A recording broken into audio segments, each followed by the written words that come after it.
নমস্কার, educational zone চ্যানেলে সবাইকে স্বাগত জানাই। আজকে আমরা যে বিষয়টি নিয়ে আলোচনা করব বা যে প্রশ্নটি নিয়ে আলোচনা করব সেই প্রশ্নটি হচ্ছে প্রাকৃতিক পরিবেশ কাকে বলে। সঙ্গে থাকছে শিশুর জীবন বিকাশে প্রাকৃতিক পরিবেশের ভূমিকা আলোচনা করুন।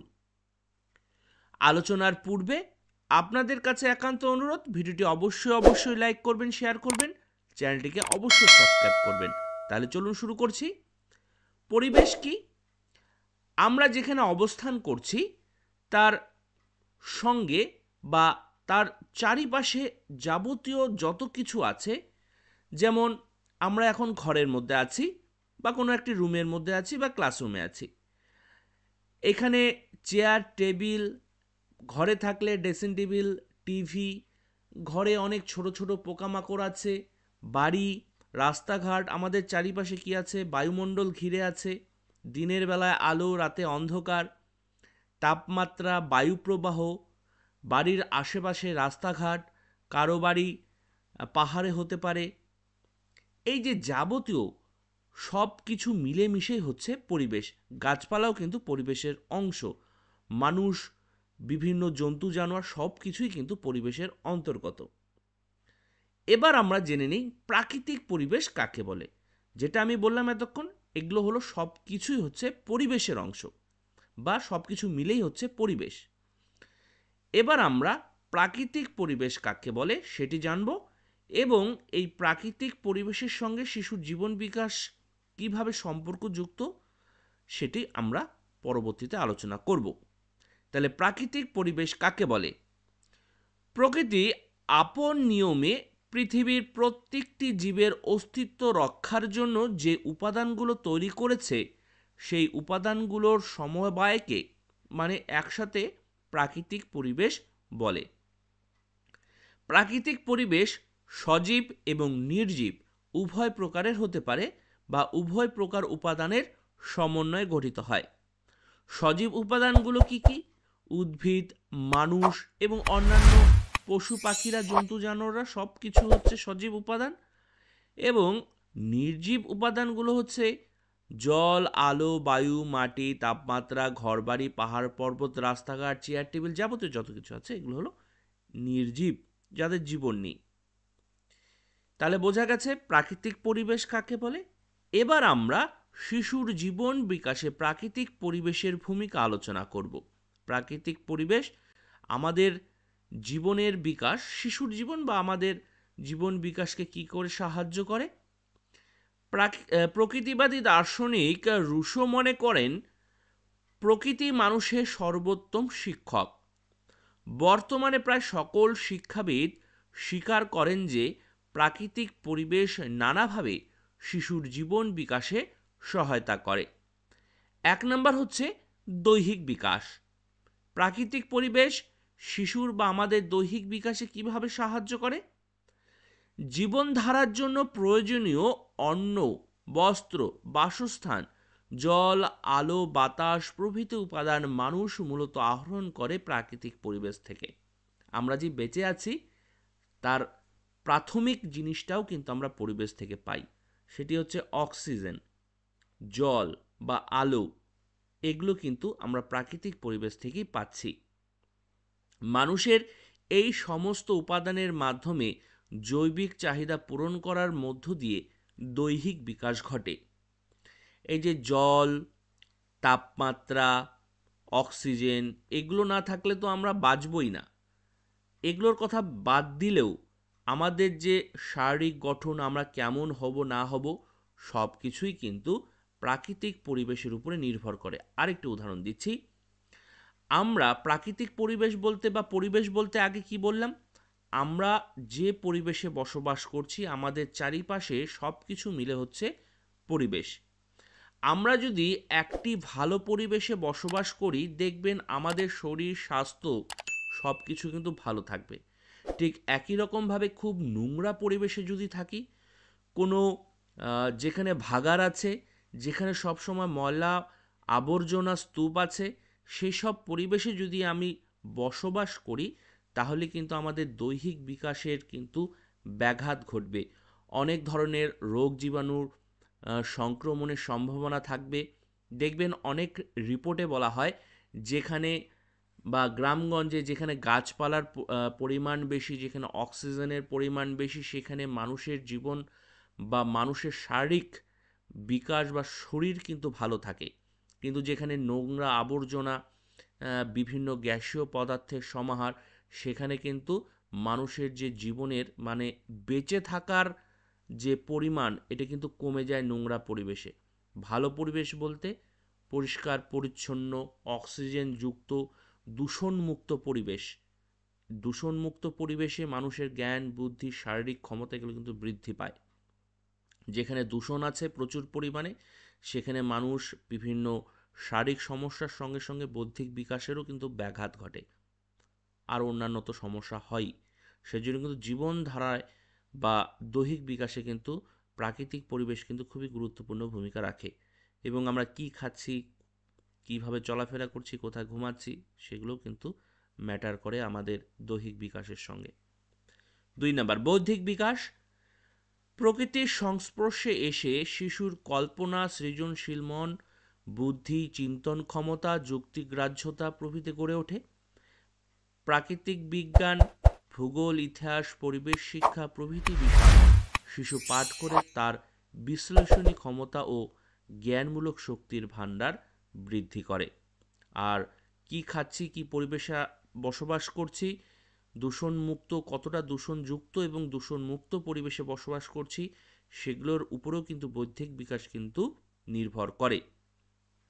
3 নাম্বার, সৌন্দর্য বোধের বিকাশ।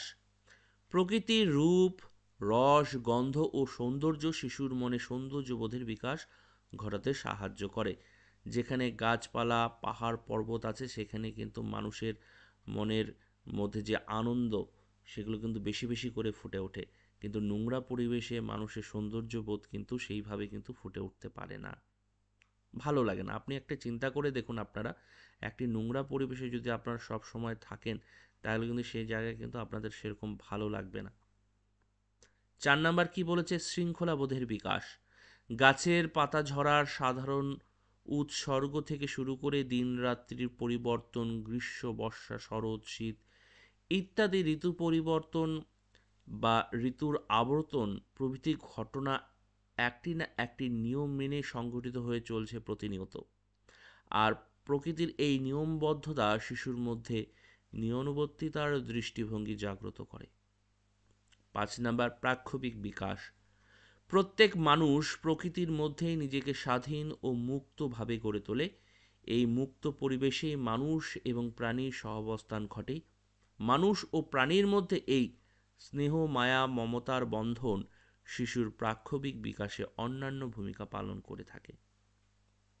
6 নাম্বার, সৃজনশীলতার বিকাশ। প্রাকৃতিক পরিবেশের বিভিন্ন উপাদান যেমন মাটি, জল, পাথর, কাঠ, পাতা, ফুল ইত্যাদিকে ব্যবহারের মাধ্যমে শিশুর সৃজনশীলতার বিকাশ ঘটে থাকে। আমরা কিন্তু অনেক কিছু কিন্তু জিনিস তৈরি করি মাটি দিয়ে, জল, পাথর এগুলোর সাহায্য নিই। 7 নম্বর, কৌতূহলের বিকাশ। প্রাকৃতিক পরিবেশের বিভিন্ন অজানা বিষয় ও ঘটনা জানতে চাওয়ার প্রচেষ্টার মাধ্যমে শিশুর কৌতূহলের বিকাশ ঘটে। যেমন বৃষ্টি কেন হয়, মেঘগুলো আকাশে আসলো কি করে, রাতের আকাশে তারা দেখতে পাওয়া যায়, দিনের বেলায় দেখতে পাওয়া যায় না, সূর্য পূর্ব দিকে আমরা দেখতে পাচ্ছি কিন্তু আস্তে আস্তে পশ্চিম দিকে কেন যাচ্ছে, এরকম হাজারো হাজারো প্রশ্ন কিন্তু এখনও আমরা এতটা বড় হয়েছি তারপরেও কিন্তু আমাদের মনে কিন্তু এগুলো কিন্তু জানার চাহিদা কিন্তু সব সময় থাকে। সেজন্যই দেখবেন ন্যাশনাল জিওগ্রাফি, ডিসকভারি চ্যানেলগুলো অনেকেরই কিন্তু খুব ভালো লাগে চ্যানেলগুলোতে দেখে। 8 নাম্বার, প্রত্যক্ষ ধারণার বিকাশ। উন্মুক্ত আকাশ, উদার প্রান্তর, গাছপালা, নদ নদী প্রভৃতি সব কিছুই শিশুর প্রকৃতিকে প্রত্যক্ষ করে। এর ফলে শিশুর মধ্যে বিভিন্ন বিষয় সম্পর্কে প্রত্যক্ষ ধারণা জন্মায়। যেমন কোথাও পাহাড়, কোথাও নদী, নদ নদী এগুলো বিভিন্ন বিভিন্ন রকমের হয়ে থাকে, কেন এরকম, এগুলো দেখে দেখে কিন্তু নদী কেমন, পাহাড় কেমন, পর্বত কেমন, মালভূমি কেমন, এক একটি গাছপালা এক এক রকম কেন, এই সব কিছুই কিন্তু আমাদের প্রত্যক্ষ দ্বারা বা আমরা দেখে দেখে কিন্তু আমাদের কিন্তু ধারণা জন্মায় বা আমরা জ্ঞান সঞ্চার করি। 9 নাম্বার, অভিজ্ঞতার বিকাশ। প্রাকৃতিক পরিবর্তনশীল পরিস্থিতি দেখে শিশুর অভিজ্ঞতা সঞ্চারিত হয়, যেমন ঋতু সম্পর্কে জ্ঞান। প্রত্যক্ষ ধারণার বিকাশ আর অভিজ্ঞতার বিকাশ কিছুটা একই, আপনারা একটু দেখে লিখবেন। 10 নাম্বার, সামাজিক বিকাশ। প্রাকৃতিক পরিবেশে মানুষ একত্রে বসবাস করে, তাদের মধ্যে ক্রিয়া প্রতিক্রিয়া সম্পাদিত হয়। দলগতভাবে বসবাস করতে করতে ব্যক্তির মধ্যে সহযোগিতা, সহমর্মিতা, সহানুভূতি প্রভৃতি গুণের বিকাশ ঘটে। এগুলি হলো শিশুর সামাজিক বিকাশ। 11, সম্ভাবনার বিকাশ। প্রতিটি শিশু বংশধারা সূত্রে প্রাপ্ত সুপ্ত সম্ভাবনাগুলি নিয়ে পৃথিবীতে আসে। অনুকূল প্রাকৃতিক পরিবেশে শিক্ষার্থীর বংশধারার সূত্রে প্রাপ্ত সম্ভাবনাগুলোর সুষ্ঠু স্বাভাবিক বিকাশে বিশেষ গুরুত্বপূর্ণ ভূমিকা পালন করে। দেখবেন বিশেষ করে ব্যবসায়ী ঘরে, আমি সবার কথা বলছি না, বিশেষ বিশেষ ক্ষেত্রে দেখবেন ব্যবসায়ীর ঘরে ব্যবসায়ী করার প্রবণতা, ব্যবসা করার প্রবণতা, টিচারের ঘরে টিচার, সিঙ্গারের ঘরে সিঙ্গার, অ্যাক্টরের ঘরে অ্যাক্টর, এগুলো কিন্তু বেশি পরিমাণে দেখতে পাওয়া যায়। কারণ সে ছোটোবেলার থেকে যে পরিবেশে বড় হয়ে আসছে, যে জিনিসগুলো সে দেখে বড় হচ্ছে, তার মতো করেই কিন্তু সে হওয়ার চেষ্টা করে। এই জন্যই বলা হয়েছে, এই যে বংশধারার সূত্রে বলা হয়েছে না, সেই জন্য বলা হয়েছে। আপনি যেটা ছোটোবেলার থেকে দেখে দেখে শিখবেন, সেগুলোই তো আপনারা করার চেষ্টা করবেন, এবং যেগুলো ছোটোবেলার থেকে প্রতিনিয়ত আমরা করে আসব, সেগুলোতেই কিন্তু আমরা বেশি পারদর্শী হয়ে উঠব। সেজন্য বাবার যে কাজকর্ম, সেগুলোই কিন্তু তার ছেলেমেয়েরা করার চেষ্টা করে প্রাথমিকভাবে। অনেকের অনেক উচ্চাকাঙ্ক্ষা থাকে, সেই হিসাবে সে নিজেকে তৈরি করে আরও অনেক উঁচু পর্যায়ে যায়, কিন্তু বেশিরভাগ ক্ষেত্রে কিন্তু তার বাবা মার কাজটাই কিন্তু শিশুর করার প্রবণতা কিন্তু বাড়তে থাকে। 12 নম্বর, মনোযোগ আকর্ষণে সহায়ক।